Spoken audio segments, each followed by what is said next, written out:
Hey, what's up YouTube? It's Edwin with EJD Superior Reptiles. Today I'm going to show you guys how I built my own incubator using one of those coolers from like the gas stations. I already built it though, so I'm just going to show you guys how I did it step by step. Alright, let's get started. Some of the things that you're going to need to do this project is your heat tape, then metal tape, and you want to make sure you get the metal tape that's plain, not the one with the writing on it. Then you also need your cable that's going to be used to connect your heat tape. It doesn't have to be exactly like this. You can get the cheap white ones or the black ones from Walmart.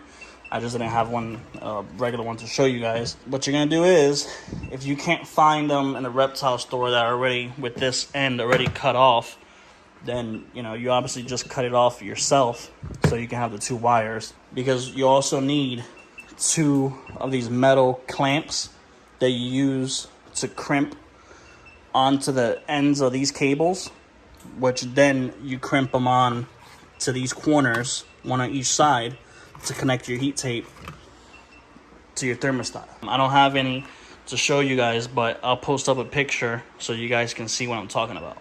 Two places where you can find these coolers is like Craigslist and OfferUp. I think I found mine on Craigslist for like 200 bucks. The first thing you're gonna want to do is remove the compressor.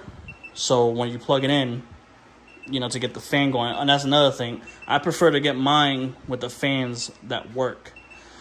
That way I don't have to worry about installing, multiple fans or anything like that.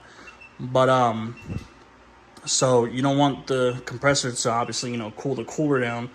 So you have to remove that from the bottom. I got lucky and I didn't have to take mine out because behind that panel, there's an on and off switch for the compressor. But not all the coolers are going to come with that. So if yours doesn't come with that, then you got to rip it all out. Then the other thing that you're going to want to do is clean it out real good.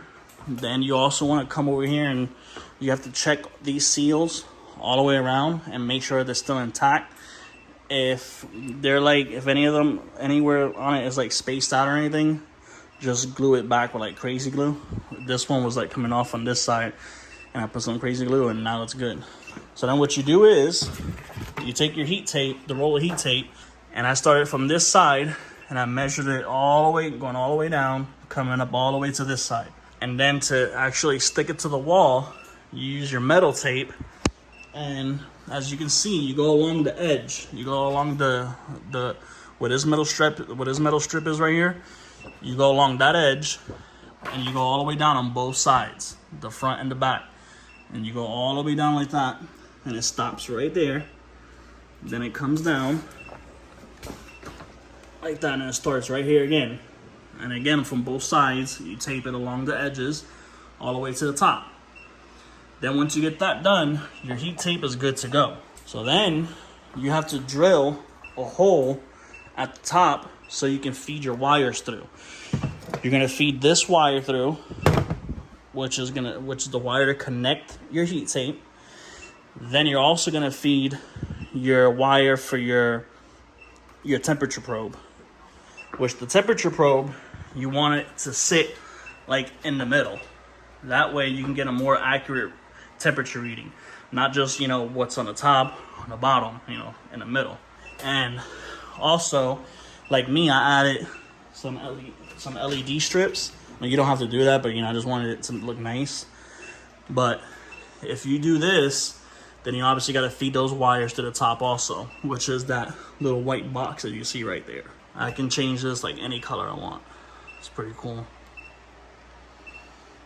But anyways, so you do that, and how you connect it. Oh, and then to seal up the hose, because I didn't want the hose to just be open, I used black silicone on this side, and then on the inside I used white silicone. So then what you do is, with those metal clips, once you crimp those metal clips to your wires, right, you have to crimp them to the tape after that. But you have to make sure you don't hit, because they're squared out, you gotta make sure you don't hit your heating element. You just have to get it, they have to make contact with that metal strip.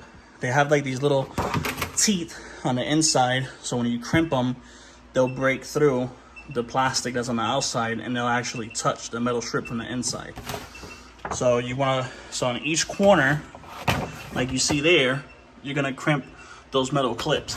And then there's also some little plastic covers that go around the metal clips for like safety, you know, so you don't touch them and get shocked, that you're gonna put on them, that you can also get from like the reptile store.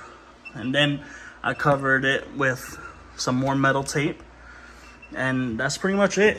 And then, you know, so a lot of people like to put 2 fans, but like I said, this fan seems to be like really strong, and like when you open the door, you can like literally feel all the air like moving around and circulating all around. So I don't really think I have to put 2 in this. I mean, I might do it later on, but for now I just left it with the 1 fan.